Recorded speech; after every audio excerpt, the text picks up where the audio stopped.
마태복음요 25장 1절에서 13절입니다. 교독합니다. 그때 천국은 마치 등을 들고 신랑을 맞으러 나간 열 처녀와 같다 하리니 미련한 자들은 등을 가지되 기름을 가지지 아니하고 신랑이 더디오므로 다 졸며 잘세. 이에 그 처녀들이 다 일어나 등을 준비할세.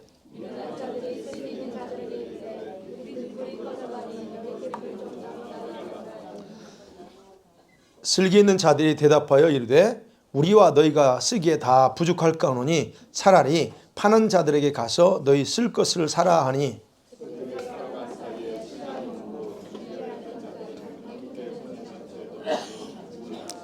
그 후에 남은 처녀들이 와서 이르되 주여 주여 우리에게 열어주소서.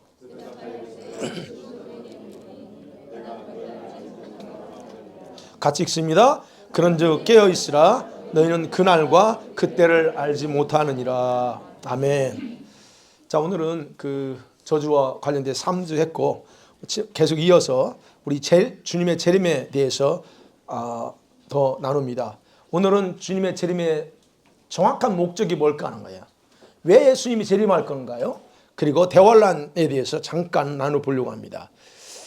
여러분, 우리가 반드시 휴가 돼야 됩니다. 아멘. 그 휴가 되려면 예수님이 오셔야 되죠. 그죠? 여러분 정말 예수님의 재림을 사모하십니까? 아멘. 정말요? 아멘. 뭐 때문에 사모하세요? 대답하셔야 됩니다. 뭐 때문에 사모하십니까? 좋아요. 좋습니다. 어떤 대답이든 좋습니다. 여러분, 그분이 주님이 재림하신다면 여러분에게 좋은 게 뭘까요? 주님이 재림하시면 여러분에게 좋은 게 뭐예요? 네, 천국 가고. 그렇죠? 근데 여러분, 그것만 있지만 이것도 생각해 보셔야 돼요. 주님이 재림하시면 좋은 게 있지만 잘못하면 좋은 것보다 해로운 것이 더 많을 수 있다 하는 겁니다. 여러분이 혹시 예수님 얼른 오셔서 나 좀 천국에 데려가세요. 혹시 여러분이 인생이 힘드니까 빨리 오셔가지고 천국 가고 싶은 마음 때문에 만약에 주님 빨리 왔으면 좋겠다 그렇다면 여러분 빨리 죽으시면 됩니다. 천국 가는 게 목적이라면 여러분 빨리 주님이 안 오셔도 여러분 죽으시면 가요. 그죠? 죽으면 갑니다. 우리가 예수 믿는 사람이니까. 근데 우리가 빨리 안 죽어. 지금 80, 90까지 삽니다.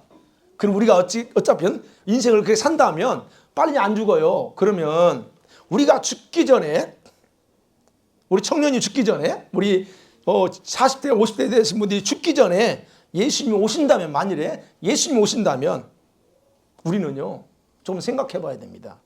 그분이 오신다면 여러분의 현재 생활에 많이 신중하게 여러분 생각하고 사셔야 된다는 거예요. 왜냐하면 저와 여러분의 믿음의 준비 상황에 따라서 그분을 볼 수도 있고 볼 수도 없기 때문에 그렇습니다. 주님이 오신 건 대환영이야. 얼른 오셨으면 좋겠어. 맞습니다. 그런데 과연 그분이 오실 때 내가 그분을 볼 수 있느냐 없느냐 하는 겁니다. 만일에 주님의 재림을 사모하는 것이 또 다른 이유 있어. 그렇다면 여러분의 삶의 분명한 목적을 파악하고 사셔야 된다는 거예요. 다시 말씀드리면 여러분의 부르심이 뭔가 그걸 알고 그 주님의 뜻을 이루며 살아야 된다는 겁니다. 네, 여러분요 아셔야 돼요. 늘 강조하지만 하나님이 저와 여러분을 이 땅에 보내셨을 때 기대하고 보내셨어요. 아무 기대 없이 그냥 얘야 가서 누가 결혼해가지고 그런데 너 가서 거기 살 이렇게 보낸 게 아니에요. 우리를 보내셨을 때는 반드시 하나님의 기대함이 있어요. 보내시면서. 그러면 그 기대가 뭐냐? 다른 게 아닙니다. 우리를 이 땅에 보내시면서 생각하셨던 그 목적을 완성하고 오라는 거예요. 우리가 원하는 데 살고 오는 게 아니고 자신이 생각하고 계획한 그 목적을 이루고 살다가 와라 하는 것이 그분이 우리한테 기대하는 겁니다. 그런데요, 안타까운 것은 많은 성도들이 이 부분에서 잘못 이해하고 살아간다는 거예요. 어떻게 사는 줄 아세요? 여러분 인생을 헛되게 산다는 것보다 이거예요. 우리는 대부분 다 그럽니다. 예수 믿는 사람이기 때문에 내가 계획하고 내가 뜻을 세워서 하나님의 일을 할 거야. 좋죠. 하나님 내가 생각하고 그래서 하나님이 기뻐하는 거라고 생각하니까 그런 나름대로 자기만의 뜻과 계획을 통해서 하나님의 일을 할 거라고 여기면서 정말 중요한 그분의 뜻은 등한히 여기면서 사는 경우가 태반이라는 거예요. 제가 늘 강조하죠. 여러분의 세운 계획, 여러분이 이렇게 해서 하나님의 영광을 위해서 좋아요. 그런데 그것이 과연 하나님의 뜻이냐는 거예요. 그게 중요하다는 겁니다. 우리는. 만일에요. 또 여러분이 주님의 신부라고 생각하기 때문에 얼른 주님 오셨으면 좋겠다. 아까 대답하셨죠? 그래서 그렇다면 여러분 또 한 가지 생각하셔야 됩니다. 신부만 좋아하지 마세요. 여러분 또한 주님의 용사로 싸울 준비도 하며 사셔야 된다. 그래서 주님이 여러분을 치유하고 있고 회복시키고 있는 거예요. 그냥 단순히 신부니까 아름답게 그것이 아닙니다. 신부들은 동시에 용사예요. 그래서 여러분 다 사역자가 되어야 되는 거예요. 여러분 다 사역자 되고 능력 받으셔야 돼요. 왜? 주님이 누구를 데리고 싸울 것 같아요? 영적인 전쟁. 앞으로 영적 전쟁이 일어나요. 영적 전쟁이라고 하는 건 다른 거 아닙니다. 대추수라고 말 들어봤죠? 대부흥이 있어요. 그때 바로 그때 일을 하는데 그때 그런 사람들을 들어 써요. 근데 이런 준비는 여러분 기도하지 않고는 여러분이 능력 받지 않고는 불가능해요. 신부 되는 건 좋아요. 신부가 그냥 되는 건 아니니까. 그러면 그것도 우리가 준비하셔야 된다는 거예요. 그래서 주님이 저와 여러분들을 쓰시려고 지금 준비하고 있고 여기 같이 기도하고 있는 거죠. 그래서 여러분 마지막 때를 알고 산다? 여러분이 혹시 지금 마지막 때라고 알고 있다고 하면 그건 동시에 뭘 쓰면 여러분이 신부가 되어야 된다는 의미고 동시에 또한 영적인 강력한 군사로 일어서야 된다 하는 의미이기도 합니다. 그렇다면 여러분이 어떤 부류의 성도일지 간에 상관없이 지금 주님은 자신의 시간에 자신의 계획대로 분명한 목적을 가지고 이 땅에 반드시 재림하실 겁니다. 그러면 그 부분을 살펴봐요. 첫 번째로 그러면 예수님이 왜 재림하시냐는 거예요. 재림에 분명한 목적이 있습니다. 그냥 오시지 않습니다. 분명한 목적이 뭘까 하는 거예요. 우리가 다 아시죠? 주님이 곧 재림하신다는 거. 어느 정도 될 것 같아요? 주님이 언제쯤 오실 것 같아요? 벌써 눈치채셨어야. 제가 계시록 말씀드리고 계속 설교하면서 하는 게 곧이라고 하는 부분이 몇 년 안 남았어요. 몇 년 안 남았습니다, 사실. 예. 그러면 그날이 점점 다가오고 있다. 주님도 그러잖아요. The time is no longer delay예요. 더 지체되지 않습니다. 계속적으로 점점 우리는 가까우고 있다는 거예요. 그러면 이런 것들을 안다면 왜 그러면 주님이 오실 건데 왜 오시냐는 거예요. 자, 성경에 재림과 관련된 단어, 헬라어 단어가 두 가지가 있습니다. 두 단어야. 하나는 엘코마이라는 헬라어고 파루시아라는 단어가 있어요. 파루시아라는 단어를 많이 들어볼 수도 있어요. 엘코마이. 이 두 단어 뜻을 간단하게 표현하면 오신다는 come입니다. 오신다. 또는 직접적으로 대면하다는 뜻이에요. 주님과 내가 직접적으로 대면하는 거. 그게 재림이에요. 그래서 일반적으로 우리 성경에는 재림이라는 단어를 사용하지 않고 강림, 그렇죠?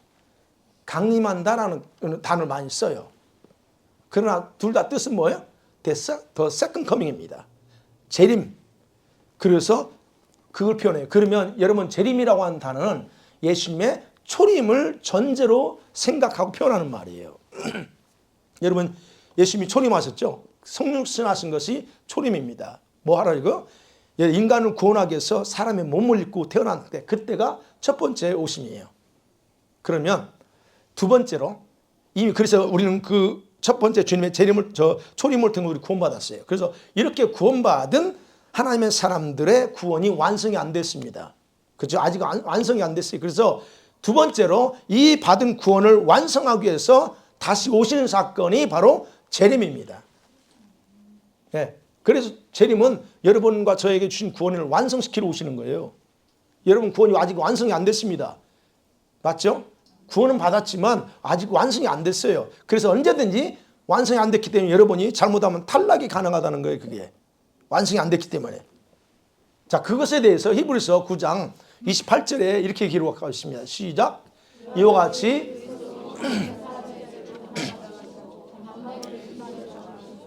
구원에게 이르게 하기 위하여 죄와 상관없이 자기를 바라는 자들에게 두 번째 나타내시리라. 예, 두 번째 오십니다. 자, 이 말씀 보면요, 두 가지가 다 돼요. 초림과 재림이 다 들어있어요. 초림 때는 뭐예요? 저기 나와 있죠. 많은 사람 죄를 담당하려고 한 번에 딱 들이심을 완성했어요. 그 다음에 뭐예요? 그렇게 구원받은 사람들이 이젠 죄와 상관없이 죄를 처리하려고 오는 게 아니고 이렇게 구원받은 사람들 완성하기 위해서 누구에게? 자기를 바라는 자들에게 eagerly waiting for him 그래서 영어로 보면 정말 간절히 사모하는 자들을 위해서 두 번째 오십니다. 저기에 재림이 담겨져 있어요.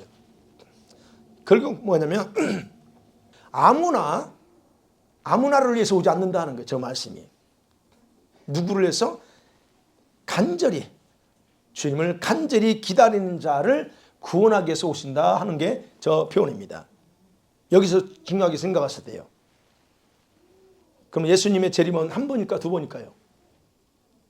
이걸 혼동하니까 제가 이 말 말씀드리는 거예요. 예수님의 재림 한 번이에요, 두 번이에요? 재림의 목적이 뭐라고 그랬어요? 아니, 재림의 뜻이 뭐라고 그랬어요? 초림은 구원하고 죄를 처리하고 구원하기 위해서, 그 다음에 재림은 구원을 완성하기 위해서요. 그러면 재림이 한 번이 두 번이에요? 한 번입니다. 그럼 예수님께서 누구를 위해서? 자기를 기다리는 자에게 두 번째 이 땅에 재림하신다는 거예요. 그래서 재림은 한 번이에요. 자꾸 오해해요. 어떤 경우 여러분 재림 두 번 한다, 세 번 한다까지 얘기해요. 그 재림의 뜻을 몰라서 그런 거예요. 재림은 한 번이에요. 그러면 초림이 한 번이었잖아요. 그러면 재림도 한 번이에요. 왜? 구원은 한 번으로 완성하는 거지. 한 번 했다가 나중에 또 중간에 또 그렇게 하실게요. 중간에 또 와서 또 그러지 않습니다. 한 번은 끝냅니다. 만약에 예수님의 초림이 두세 번이었다면 주님 재림도 두세 번이겠지. 재림은 한 번이에요. 그래서 여러분 첫 번째 재림의 분명한 목적은 뭐냐는 거예요. 저기 28절 말씀처럼 자신을 간절한 마음으로 기다리는 자들을 픽업하러 오십니다. 그 픽업에서 그들의 구원을 완성하는 거예요. 저기서 이제 헬라어로 그 간절히 기다린다고 그랬잖아요. 간절히 기다린다는 헬라는 아페크 데코마이라는 단어예요. 이거는 두 단어가 합성어입니다. 하나는 간절히 열심이라고 하는 아포라는 헬라 단어 있어요.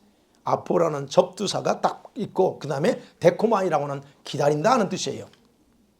그럼 어떻게 기다린다는 거예요? 앞에 그 데코마이는 뭐냐면 기다리되 생각 없이 언젠가는 오시지 당연히 생각 없이 그냥 흘러가는 세월 속에서 오늘 오시면 좋고 내일 오셔도 이런 식으로 기다리는 게 아니고 표현대로 열심히 정말 간절하게 힘을 다해서 기다린다는 뜻이에요.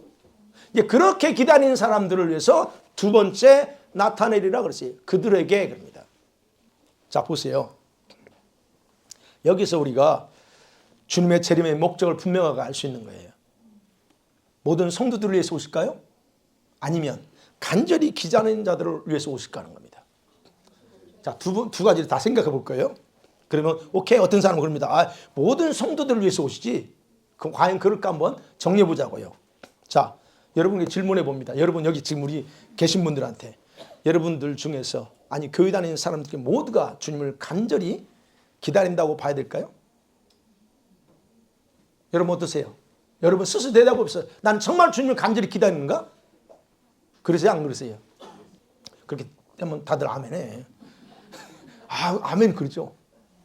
여러분은 정말 예수님 오시기를 정말 간절한 마음으로 기다리고 있어요? 그러면 봐요. 간절히 기다린다는 게 간절이라는 뜻을 우리가 좀 우리식 사전적인 의미로 보자고요. 간절함이 뭐냐는 거예요. 간절함이 뭐예요? 여러분의 마음이 깊이 담겨진 상태에서 무언가를 사모한다는 뜻이 이게 간절함입니다. 그냥 오셔도 되고요. 그냥 얼른 오시면 좋겠어요. 힘드니까. 이게 간절함이 아닙니다. 간절함은 그거예요. 여러분의 마음을 깊이 담아서 그 상태에서 뭔가를 계속 갈망하는 거 그게 간절함이에요.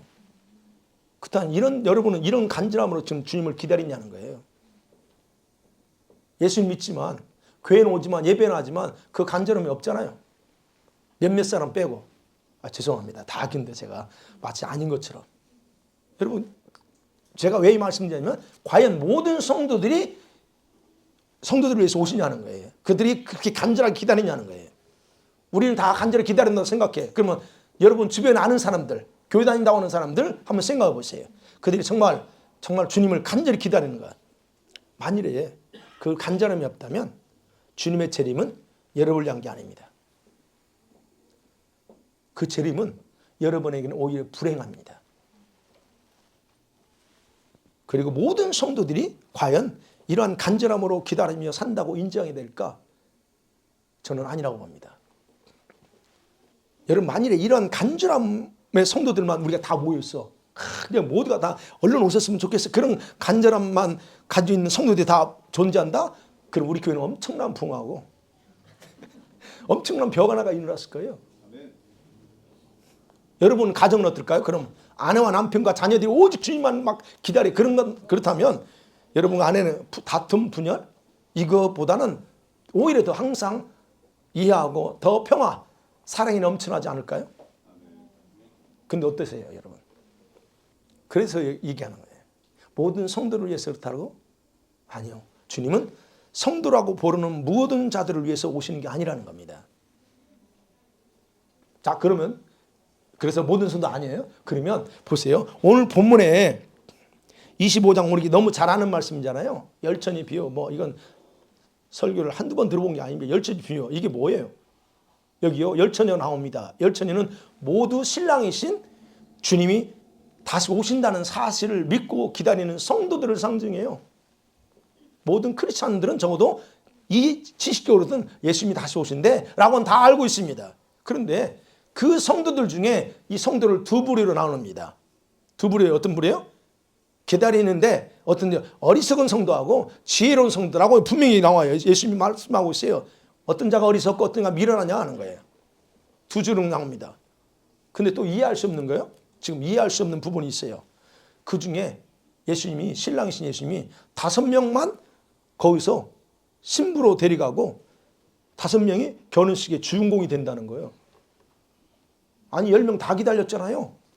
그잖아요? 아니 왜 신랑 예수님께서 그 10명 모두가 자기를 기다리고 있었는데 왜 나머지 5명은 데리고 결혼식 가고 왜 나머지는 내가 너 몰라 오늘지요? 나 너희들 도무지 알지 못한다? 왜 그랬을까 하는 겁니다. 자기를 기다리던 사람들이에요. 근데 왜 그들은 주님이 나 너 몰라? 그럴까요? 여기에 중요한 메시지가 담겨져 있다는 거예요. 다시 말씀드리면 주님은 모든 성도들을 위해서 오시는 것 같지만 자기를 간절히 사모하며 기다리는 성도들만을 픽업하러 오신다는 겁니다. 본문에서는 바로 이런 성도들을 가리켜서 깨어서 기다리며 준비한 자들이다 합니다. 그래서 13절 결론이 그잖아요. 그런즉 깨어있으라 너는 그날과 그때를 알지 못해 라고 얘기하는 거예요. 성경적으로 좀 더 표현하면요. 에베소서에 그 성경적으로 표현하면요. 우리는 예수님의 지체입니다. 그죠? 예수님은 머리시고 우리는 지체예요. 그러면 지체인 교회 구성원들이 주님의 신부로 준비된 자들만 진짜 자기 신부라고 여기고 픽업하는 시간이 바로 재림이에요. 원래는 이제 주님이 이 땅에 재림할 때는 요한계시록을 보면 교회를 픽업한다고 그렇게 표현되어 있어요. 근데 이제 그렇게 표현하면 다 우리가 교회니까 다 우리지요. 근데 이제 저는 그것보다 더 여러분 더 쉽게 얘기해서 여러분 각자가 교회지만 각자가 신부로 준비되어야 된다는 걸 강조하는 편입니다. 그러니까 그렇다는 거예요. 그래서 교회 진짜 준비된 자들만 픽업하는 거예요. 그래서 준비하지 못하고 살아온 교회 구성원들은 예수님의 몸의 일부는 될 수 있어요. 예수님의 몸의 일부는 될 수 있습니다. 그러나 신부로 인정을 받지 못하고 외면당합니다. 내가 너 몰라라고 하는 거예요. 이것이 제가 말한 불행이라는 거예요. 우리 같이 신앙생활합니다. 그런데 주님이 나 너 몰라? 재림할 때 나 몰라? 라고 한다면 이게 과연 축복이냐 하는 겁니다. 불행입니다. 오해하지 마세요. 이분들이 뭐 지옥 간다는 게 아니에요. 제가 그걸 얘기하는 게 아니에요. 네. 그렇기 때문에 자기를 신부로 준비하지 않고 신앙생활하는 사람들 모두가 주님의 재림 때에 픽업되지 못한다. 그것은 자기 스스로 자청한 불행이지 우리 주님이 사랑이 없어서 남겨두는 게 아니라는 거 반드시 기억하셔야 됩니다. 네. 둘째로 그게 첫 번째 재림의 목적이에요. 둘째는 예수님의 재림 목적이 뭡니까? 성경에 나오는 대로 주님 자신이 약속한 것을 지키러 오십니다.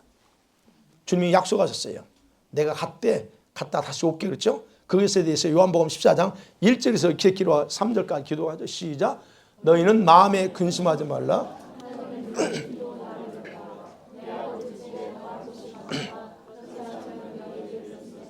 내가 너희를 위하여 거처를 예비하러 가노니 가서 너희를 위하여 거처를 예비하면 내가 다시 와서 너희를 내게로 영접하여 나 있는 곳에 너희도 있게 하리라. 분명히 말합니다. 나 갈게. 왜 가서요? 너희들이 거처 마련하러 갈게. 그리고 다 준비되면 다시 온다고 약속합니다. 제자들이 약속하셨어요. 자, 그러면 일반적으로 이런 부분에 대해서 우리 일반적으로 성도들은요, 여러분 주님이 세상을 심판하러 그리고 심판하고 성도들을 휴거시키러 오신다고 일반적으로 그렇게 말합니다. 그러나 성경은 심판하러 재림하지 않습니다. 주님은 심판하기 위해서 오는 게 아니고 자신이 하신 약속을 지키려고 오세요. 근데 그 약속을 누구한테 하셨어요? 제자들에게 하셨습니다. 요한복음에서는. 그러면 여기서 이제 봐요. 이제 이 제자들은 누구를 대표하느냐 하는 거예요. 만약에 12제자에게만 이게 해당된다면 우리 거는 상관이 없잖아요. 근데 이 제자들은 어떤 사람을 상징하는가를 우리가 알 필요가 있다는 겁니다. 제자들이 어떤 사람입니까? 자기의 예수님을 따르기 위해서 자기 모든 걸 다 포기하고 따른 사람들이에요. 예. 그래서 주님은 그들에게 그렇게 따른 그 제자들에게 다음과 같이 보장해줘. 그게 마태복음 19장 27절 28절에서 보장합니다. 같이 볼게요. 시작. 이에 베드로가 대답하여 이르되 보소서 우리가 모든 것을 버리고 주를 따라싸우는데 그런즉 우리가 무엇을 얻으리까? 예수께서 이르시되 내가 진실로 너에게 이르노니 세상이 새롭게 되어 인자가 자기 영광의 보좌에 앉을 때에 나를 따르는 너희도 12 보좌의 자 이스라엘 12지파를 심판하리라 그럽니다. 여기서 지금 그러니까 제자 베드로가 그래요. 주님, 우리가 주님 다 버리고 주님 따랐는데요. 우리가 줄 상급이 뭡니까? 물어봐요. 그러니까 지금 하는 겁니다. 너희들 나처럼 보좌 앉아가지고 심판할 거다 얘기합니다. 자, 보세요. 이 말씀의 근거에 보면 이런 영광스러운 주님 옆에 영광스러운 보좌에 앉을 수 있는 사람은 아무나가 아니다는 거예요. 천국에는 어마어마한 것들이 많은데 그 중에서 보좌에는 아무나 앉지 않습니다. 그럼 이런 사람들, 보좌에 앉을 사람들이 어떤 사람인가? 요한계시록에 나옵니다. 3장 21절에 이렇게 기록되어 있어요. 시작.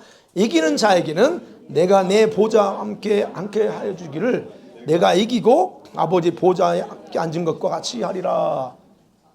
예, 요한계시록에서는 이런 사람들을 이기는 자다라고 표현됐어요. 그럼 이기는 자인데 여러분 이기는 사람은 일반 모든 성도를 가리키는 단어가 아니고 특정인들을 가리킵니다. 특정한 사람들. 모든 성도를 가리키는 게 아니에요. 그게 바로 이제 저는 신부 그룹이다 그렇게 얘기하는 거예요. 제가 신부에 해당된다 하는 얘기입니다. 왜냐하면 보좌에는 아무나 앉을 자격이 주어지지 않기 때문에 그래요. 우리가 생각해봐요. 신랑과 신부요. 신랑인 내가 신부를 내 옆에 둬야지 신부가 아닌 다른 사람은 내 옆에 둘 리가 있어요? 상식적으로 생각해보잖아요. 여러분 그실래요? 아니죠. 바로 그런 차원이에요. 그래서 자기 옆에 자기가 앉은 것처럼 그 보좌 앞에 앉겠다는 거예요. 그게 누구냐는 거예요. 그것에 대해서 계시록 20장 4절에서 또 나옵니다. 같이 볼게요. 시작. 또 내가 거기 앉은 자들이 있어 심판하는 권세를 받았더라. 또 내가 보니 예수를 증언함과 하나님의 말씀 때문에 목배임을 당한 자들의 영혼들과 또 짐승과 그의 우상에게 경배하지 아니하고 그들의 이마와 손에 그 표를 받지 아니한 자들이 살아서 그리스도와 더불어 1000년 동안 왕노릇하니. 거기 상반절에 나옵니다. 내가 또 보좌를 보는데 거기 앉아있는 자들이 있는데 그들에게는 심판하는 권세가 있다 그랬어요. 자, 여기는 아무나 앉는 게 아니다는 거예요. 자, 그러면 우리가 계시록하고 이게 몇 구절 살펴봤지만 이 말씀들의 근거에 볼 때 이 제자들은 지상의 모든 성도를 대표하는 게 아니고 특정 그룹이에요. 다시 말씀, 이기는 자들을 대표한다. 제가 표현할 때 이거를 신부 그룹이다라고 제가 그렇게 표현하는 겁니다. 왕권 신부예요, 이 사람들은. 왕권 행사할 수 있는 통치자들. 그리고 믿음이 좋은 사람들, 헌신 많이 하는 사람들, 목사나 저 같은 목사나 선교사 같이 주의를 하는 자들을 픽업하러 온다고 성경은 절대 말하지 않습니다. 그래서 여러분 오해하시면 안 돼요. 믿음이 좋은 사람들? 믿음이 좋은 사람들이 도대체 어떤 사람이에요? 여러분이 올 때 그 믿음이 좋다는 평가 기준이 뭘 둬요? 열심히 일하는 사람. 선교사나 목사 같은 저 같은 사람. 아, 목사 믿음이 너무 좋아. 그러면 이런 사람을 픽업하러 온다면 여러분 어떻게 해요? 참 안 됐네. 선교사님들하고 우리 같은 사람만 픽업당하면 그 믿음 좋은 사람들 그게 아니에요. 그 분명히 말하는 거예요. 헌신을 너무 많이 했어. 그러니까 내가 너 픽업 아니라는 거예요. 그 사람들을 위해서 주님이 오시지 않습니다. 그래서 저와 여러분이 가진 직분, 헌신이 많고 적음과 전혀 상관없이 주님 말씀대로 깨어서 준비했느냐 아니냐가 여러분 중요한 픽업의 판단 기준, 그 기준이라는 것을 잊어서는 안 됩니다. 여러분 상관없어요. 여러분 신분이 뭐고 상관없습니다. 목사니까 저하고 더 유리하지 않습니다. 이게 더 불리합니다. 왜? 목사는 기준이 달라. 주님 생각하고 평가하는 기준이 다르거든. 기준이 높습니다. 목사나 선교사 주일 한다는 사람은 기준이 높아요. 그러니까 더 어렵습니다. 그래서 여러분 얘기하는 거예요. 재림의 목적은 모든 성도들을 데리러 오는 게 아니고 준비된 교회 또는 특정 성도들을 데리러 오시는 겁니다. 오늘 본문의 열천의 비유는 바로 지상의 성도들 모두가 주님의 재림을 기다리는 것은 아니다는 거예요. 5명만, 절반만 기다려요. 그래서 이 말씀이 뭐냐? 아, 신부로 픽업될 자가 있고 신부로 픽업되지 못할 자도 있구나 하는 거예요. 아무리 예수님이 얼른 오셨으면 좋겠다라고 할지라도 그렇지 못한 사람이 있다면 그러면 그 책임은 누구한테 있느냐는 거예요. 픽업되지 못한 당사자에게 있다는 거예요. 오늘 그랬잖아요. 내가 너 몰라. 뭔가 이 나머지 5처는 모르는 거예요. 정말 주님이 신랑 신부로서 픽업할 자들 어떤 사람이 모르는 거예요. 하나 가지를. 그러니까 그냥 마냥 있다가 예수님 오시니까 그냥 그렇게 놓쳤다는 겁니다. 그렇기 때문에 자 여러분 그렇기 때문에 모든 성도들이 자신을 신부로 준비하지 않을 거라는 거. 열천이 비유 그래요. 모든 사람이 준비 안 해요. 그리고 재림은 2번이 아니다. 1번으로 끝난다는 거. 그게 결론입니다. 제가 왜 이 말씀드리면 자꾸 헷갈려요. 막 유튜브에 보면 재림 2번이네 3번이네 이상한 소리들을 하니까 제가 재림이 뭐냐는 의미를 정확하게 얘기하는 거예요. 예수님이 적그리스도 이게 환란 3년 대환란 지나고 나서 예수님 오십니다. 그건 재림이 아니에요. 아셔야 돼요. 그건 재림이 아니고 심판지로 와서 지금 세상을 심판하기 위해서 오시는 거지 재림은 아닙니다. 그래서 그 부분을 정확하게 이해했으면 좋겠어요. 자, 그렇다면 2번째 생각합니다. 자, 이제 우리가 신부가 돼서 주님이 픽업했어요. 그러면 픽업되지 못한 절반, 5명, 이 5명은 어떻게 될 거냐는 거예요. 여러분이 5명에 해당돼서 올라갔어. 그럼 나머지 5명에 해당된다면 여러분의 운명은 어떻게 될 거냐는 거예요.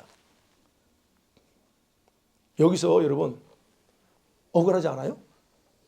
너무 억울해. 아니 내가 지금까지 기다렸는데 주님 그 잠깐 했다고 나 너 모른다고 해버리면 이거 얼마나 억울합니까? 그러면 그렇기 때문에 의문점이 갔죠.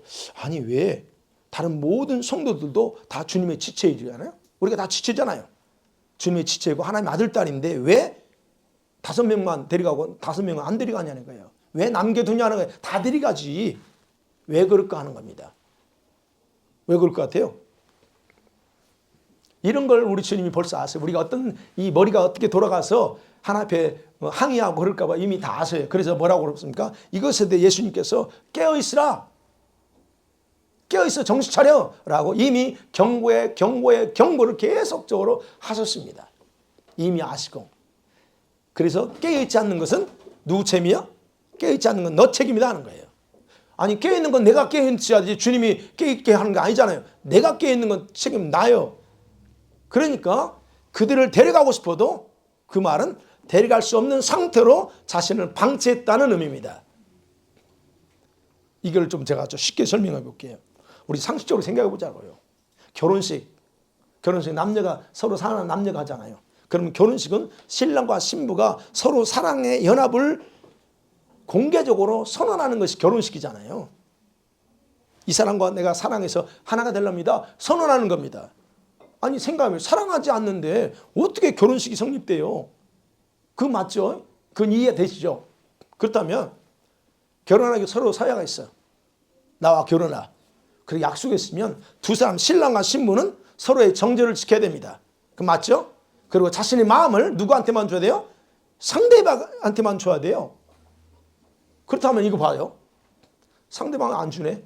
엉뚱하게 다른 사람이 있는데 그게 정상적이 될까 하는 거예요. 자, 우리 성도들이 주님의 신부입니다.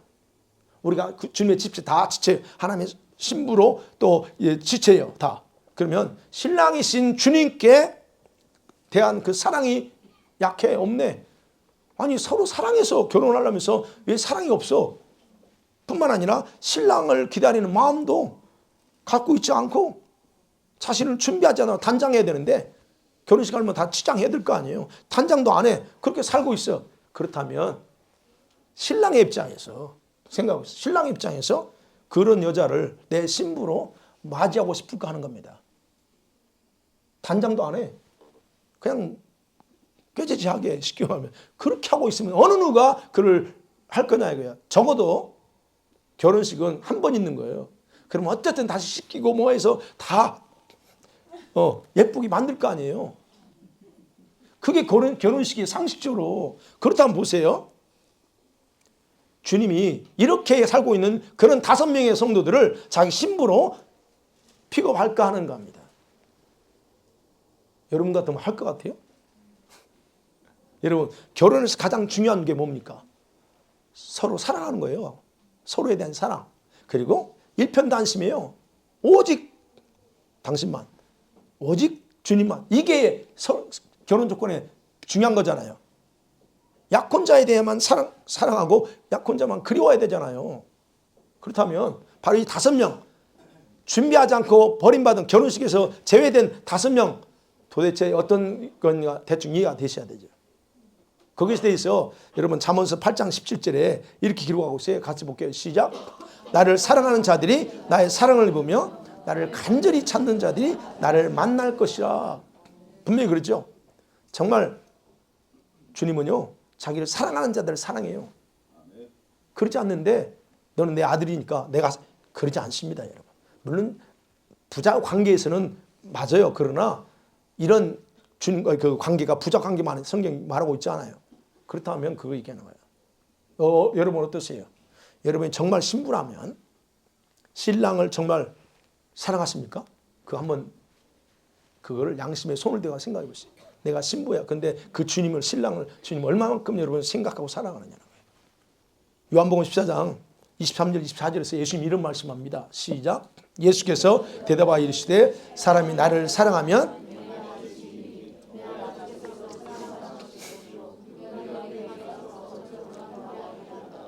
나를 사랑하지 않은 자는 내 말을 지키지 아니하나니 너희가 듣는 내 말은 내 말이 아니요 나를 보내신 아버지의 말씀이니라. 저기서 말합니다. 너 나를 사랑하니? 그렇다면 내가 하는 말 지켜.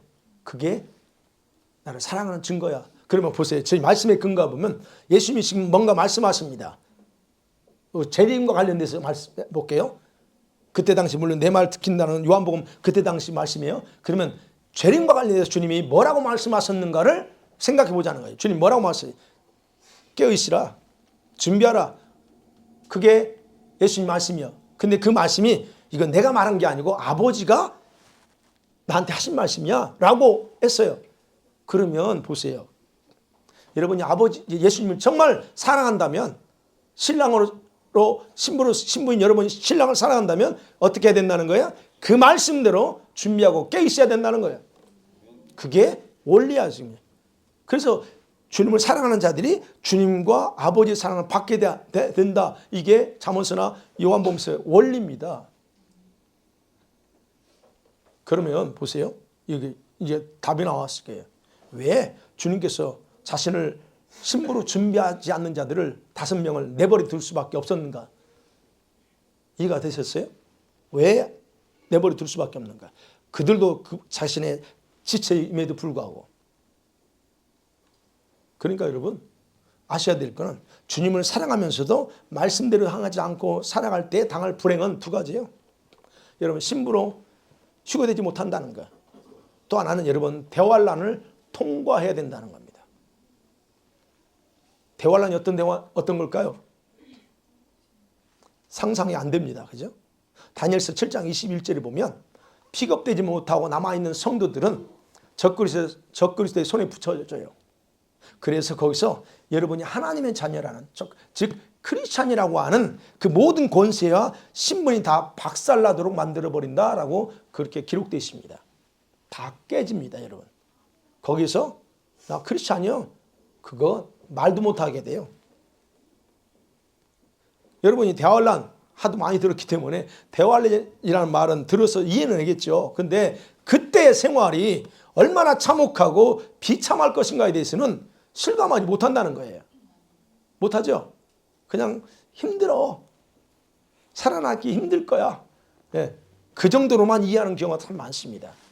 제가 조금 더 그때 당시 상황을 설명해 볼게요. 그것이 요한계시록 13장에 대환란에 있어서 생활의 일부를 요약해서 기록하고 있기 때문에 그거에 근거해서 설명해 볼게요. 대환란의 사회가 어떻게 될까요? 디지털화된 세상에서 모든 걸 여러분 통제당합니다. 지금도 우리가 이제 아직 법적으로 통제는 안 하고 있지만 통제당합니다. 다 통제당합니다. 여러분이 어디 가든 무엇을 하는지 뭘 다 통제당합니다. 그 다음에 그때는 크레딧이요. 여러분 신용 점수에 따라서 계급화된 사회구조예요. 그래서 여러분은 노예와 같아요. 그리고 그런 상황에서 상류층 그룹의 절대적인 복종만이 존재하는 사회입니다. 그리고 여러분은요 굳이 일할 필요 없어요. 정부에서 배급해주는 배급해주는 거 먹고 살면 됩니다. 배급사예요. 그래서 옛날 그랬잖아요. 고기 먹지 마. 고기가 이산화탄소를 만드니까 뭘 해요? 가공 고기를 만들어요. 벌레로 그거 보셨죠? 다양한 그 벌레로 육류를 만들어요. 그거 먹어요. 그리고 지금 우리 커뮤니티에는 저와 여러분 보호하기 위해 있는 경찰이 있고 나라를 지키는 군인들이 있습니다. 근데 경찰과 군인들이 이제는 여러분에 존재하지 않습니다. 그들이 여러분 분이 아닙니다. 그들은 딴 애들을 위해서 존재하고 그들은 그들을 위해서 일합니다. 자, 그러면 이 정도만 들으면 뭐 그냥 거기서 참으면 되지? 그 문제 안 되죠. 그게 문제 안 됩니다. 제가 이제 간략하겠지만 별로 문제 없습니다. 그런데 여러분이 크리스찬으로서 그리스도인으로서의 신분을 그런 생활에서 유지하려고 한다면 이건 전적으로 달라집니다. 그때의 여러분에게는 선택권은 딱 하나밖에 없어요. 이 상황에서 여러분이 크리스찬이야. 그래서 크리스찬을 유지하려고 한다? 딱 하나밖에 없습니다. 둘 중에 하나야. 배반하든가 배반해서 사탄을 숭배하든가 아니면 죽든가. 둘 중에 하나입니다. 둘 중에 하나예요. 세상의 모든 사람들의 손과 이마에 우리가 아는 것처럼 전자칩을 다 심어가지고 여러분을 조종할 겁니다. 근데 더 심각한 건 이 칩을 받는 순간 여러분은 사단에게 충성 맹세하는 거예요. 그러면 어떻게 돼요? 더 이상 여러분 인간이 아닌 짐승과 같은 사단의 성품으로 변형돼 버립니다. 지금은 그렇게 칩이 이식을 하지만 그런 식으로 아직 안 가지만 지금 계속 하고 있어요. 그러면 어떻게 해요? 여러분 분명 하나님의 형상을 가진 하나님의 아들, 딸이었어요. 그런데 형상을 가진 인간이 아니라 어떻게 해요? 사단의 형상이 돼버린 그런 상태예요. 완전히. 그래서 칩을 받은 사람들은 짐승같처럼 변해버립니다. 그래서 그리스도인으로서 거기서 끝까지 배반하지 않고 살아남는 건 거의 불가능하다는 거예요. 왜요? 왜냐하면 경찰들, 군인들 여러분 편 아니에요. 그리고 이미 이 칩을 받아서 사단에게 충성 맹세한 사람들, 일반 사람들이 가가오, 여러분이 살고 있는 가가오 방문하면서 칩 받았는가 체크합니다. 여러분 일시적으로 숨을 수는 있어요? 여러분 벗어나지 못합니다. 칩을 심으면 벌써 여러분에게 다 얘는 받아서 한마디 다 나옵니다. 그런 상황에서 살려고 하면 한 가지밖에 없어. 산으로 도망가야 돼. 산으로 도망가 좋습니다. 근데 얘네들은 다 알아. 산으로 도망갈 거. 여러분이 이런 평계 이런데 이런데 살 수 있는 방법이 없기 때문에 산으로 도망갈까 합니다. 여러분 물속에 들어갈 살 수는 없잖아요. 그건 한 구대야. 산속에 들어갈 거 알아. 그래서 어떻게 합니까? 인간의 생체 인식이 가능하게 만들어진 드론이 산속을 다 탐색하면서 색출해냅니다. 드론이 한 대가 아니에요. 여러분 이번에도 그랬잖아요. 우크라이나에서 전쟁할 때 그 드론을 쏘았잖아요. 근데 그 드론이 생체 인식이야. 그래서 병사가 어디는 다 감지해버려요. 이런 게 지금 와요. 그러면 오직 살아남을 수 있는 거 어디냐? 드론에로부터 생체 인식되는 곳에서 벗어나는 땅속이에요. 땅굴 속이나 아니면 깊은 동굴속 외에는 없어.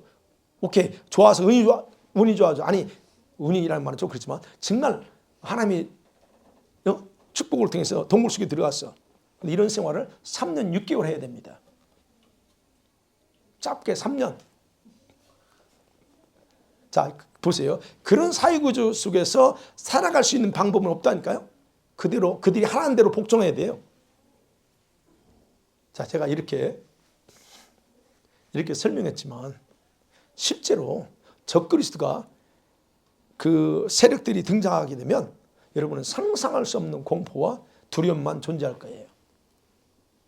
여러분이 예수님 안 믿으면 두려움이 아니야. 뭐 그냥 하라는 대로 하면 되니까. 그런데 예수 믿는 사람이라면 이건 여러분은 상상할 수 없습니다. 그래서 그때는 공포지수가 지금보다 1000배 이상 될 거라. 그러니까 여러분 속에서 기쁨, 감사, 뭐 행복함, 뭐 우리가 지금 추구하고 있는 거 이런 건 다 사라집니다. 없어요. 그때는. 그러니까 우리 그리스도인들은 죽지 못해서 살아가야 돼. 죽지 못해서. 아니면 이제 거기서 그러니까 그게 한 번도 경험하지 못한 불행을 여러분이 스스로 자초했다는 거예요. 이건 하나님이 한 게 아니고 스스로 자초했어요. 준비하지 않았기 때문에. 그래서 요약해보면 그래요. 여러분 준비하지 않고 여러분 신부가 돼서 축교되지 못한다. 그러면 대환란에서 여러분 순교자들이 될 수 있어요. 감사하게 나 주님을 죽을 거야. 잡혀가지고 순교자 될 수 있습니다. 또 하나는 살해당할 수 있습니다. 여러분. 그냥 쏘아대는 총에서 죽을 수도 있어요. 아니면 이제 진짜 그 산속에 들어가서 굶어 죽을 수도 있어요. 아사당할 수 있습니다. 또 하나는 끝까지 어떻게든 끝까지 생존해서 천년왕국에 들어갈 그런 사람들도 있습니다. 자, 그렇기 때문에 이런 생활의 대환란에서 여러분이 그리스도인이라는 그 이름을 유지하기 위해서 치러야 될 대가예요, 이게. 그렇다면 여러분이 얼마나 많은 성도들이 이런 상황에서 믿음을 지킬 수 있을까? 여러분 지킬 수 있을 것 같아요? 어떠세요? 목숨 바치면서 믿음을 지킬 수 있을까 하는 거예요. 지금은 다들 뭐 그냥 어쩔 수 없으면 그렇게 하지. 그게 가능할까요? 물론 가능할 수 있습니다. 주님이 또 그렇게 다 하시면 가능해요. 그러나 어찌됐든 이게 대환란이 여러분이 신부가 되지 못하면 이런 생활을 면하지 못한다는 거예요. 제가 짧게 얘기했지만 이건 우리가 상상할 수 없는 상황이에요. 사랑하는 성도들 말씀 맺어볼게요. 지금 우리가 사는 시대가 어떤 시대일까? 우리가 사는 시대는요. 지금 대환란에 들어가기 직전에 경험해야 될 어떤 징조들이 이루어지고 있는 시점에 우리가 살고 있어요. 네, 제가 얘기하잖아요. 그래서 5, 6년 남았어요. 여러분. 이거 길게 남은 게 아닙니다. 제발. 5, 6년이에요. 그럼 예수님께서 재림하시는 분명한 목적도 아셨죠? 제자들에게 약속하신 그 약속을 지키기 위해서 그거 그 다음에 모든 믿는다고 하는 자들 중에서 자신을 신부로 준비한 자들만 픽업하기 위해서 주님이 재림하신다는 거예요. 그래서 또 이렇게 얘기하면 또 이제 이렇게 말씀을 들고 저한테 반박할 수 있는 사람들이 있어요. 마태복음 24장 31절에 이렇게 기록되어 있거든요. 천사들을 통해서 그의 택하신 자들을 픽업한다 기록되어 있거든요. 그럼 거기서 택하셨다고 하는 부분을 모든 성도를 선택하지 않았냐? 그럼 그들이 성도들이 다 휴거된다라고 얘기해요. 야, 근데 여기서 선택한 자들에 대한 그 개념을 정확하게 이해할 필요가 있습니다. 뭘까요? 여러분, 저와 여러분 모든 성도들을 구원을 위해서는 여러분 선택받았습니다. 그래서 여러분이 구원받았어요. 이 선택은 하나님의 주권에서 그냥 주신 거예요. 얼마나 감사합니까? 나 같은 사람. 네, 우상 숭배하던 내 가정에서 내가 하나님의 특별한 그 주권적인 선택으로 내가 구원받았어. 그래서 바울이 에베소서 1장 3절에서 창세전에 나를 선택했다라고 이렇게 얘기하는 거예요. 맞습니다. 여러분이 구원을 받는 데 있어서는 창세전의 선택이 맞습니다. 그러나 그 하나님의 주권적인 선택이 여러분이 신부가 되고 안 되고를 결정짓지는 않습니다. 모두가 다 돼야지 그럼. 그렇지 않다는 거예요. 이해가 되세요? 그래서 주님이 재림하실 때에 천사들이 구원을 위한 선택받은 자들이 아니라 자신을 신부로 준비해서 선택된 자 영역에 들어온 자들만 피급한다는 얘기예요. 그렇기 때문에 내가 신부가 되지 못한 거 그건 선택을 받지 못해서가 아니다라고 변명할 수 없는 겁니다. 만일에 이 선택한 것이 주님이 너는 내 신부야 다 이렇게 해놓고 나머지는 아니었다면 불만이 많죠. 왜 주님 나 안 선택해 줬어요? 물론 그분이 주권이니까 할 말이 없지만 그런 거 우리 입장에서 그러잖아요. 아니 왜 나는 선택 안 해줬어요? 라고 얼마든지 변명하고 불만을 표현할 수 있습니다. 그런데 주님은 그 자체를 허용하지 않아요. 선택받지 못해서 라고 말하지 못하게 정확하게 하신 겁니다. 준비하지 않아서 신부가 되지 못하고 남은 자가 되는 것의 책임은 주님께 있는 게 아니라는 거예요. 그리고 그런 사람들은요 스스로 대화란에 들어가기로 스스로 선택한 결과예요. 그러나 기억하세요 여러분. 그러나 대화란은 저와 여러분에서 준비된 게 아니다는 겁니다. 대화란이요 여러분이 준비된 게 아니에요. 어떻게 해서 대환란이 시작됩니까? 사단이 적그리스도를 통해서 세상을 무법천지 만들어서 통치하고 경배받고자 하면서 거기에 굴복하지 않는 자들 그들을 박해하면서 죽이는 것이 대환란이에요. 그러면 일반 세상 사람들은 그걸 박해라고 생각 안 합니다. 그런데 우리한테는 그게 대환란이라는 거예요. 왜? 굴복할 수 없기 때문에. 그런데 하나님이 이걸 아시고 우리 성도들이 이런 대환란에서 벗어날 수 있는 방법 그 방법을 예수님을 통해서 이미 알려주고 경고를 다 하셨다는 거예요. 그리고 한 사람이라도 이 환란을 피하게 하려고 지금도 어떻게 하고 있어요? 깨어있는 종들을 통해서 계속 경고의 메시지를 보내야 내가 곧 간다. 더 이상 되지 않아 라고 계속 경고하잖아요. 그게 오늘 예수님이 하신 말씀이 준비하고 있으라는 거예요. 깨어있으라 도둑같이 온다. 아무도 피할 수 없다는 거예요. 그렇지 않으면 어떻게? 그날을 피하지 못한다. 후회할 날이 온다 하는 게 예수님이 경고하는 거잖아요. 자 이렇게 주님 지금도 경고하고 있습니다. 오늘 여러분이 그 말씀 또 듣습니다. 하도 많이 들었죠. 그런데 이렇게 경고를 들어도 수많은 성도들이 이것을 받아들이지 않고 자기들 마음대로 살다가 스스로 불행을 자초할 거라는 거예요. 그 절반이요 5명 들어가고 5명 못 들어가. 그렇다고 하면 여러분 어떻게 해야 돼요? 여러분의 영 잠들게 하지 마세요. 여러분 정신 차리셔야 됩니다. 여러분의 영이 잠들면 안 돼요. 여러분의 영은 깨어서 주님 맞이할 준비를 해야 된다는 거예요. 이건 누구를 위해서요? 여러분 와이프를 위해서 남편을 위해서가 아닙니다. 여러분 자신을 위해서 그렇게 하셔야 돼요. 남편이 휴거된다고 아내도 따라갑니까? 너 천만에 그러지 않습니다. 그래서 그거 싸우지 마세요. 아내 남편 왜 자꾸 서로 싸우고 티격태격합니까? 본인 스스로 자기 지키세요. 자기 영을 자기가 지켜야지 남편이 못 지켜주고 아내가 못 지켜줍니다. 근데 우리는 자꾸 왜 그러냐고. 스스로 자기 자신을 위해야 돼요.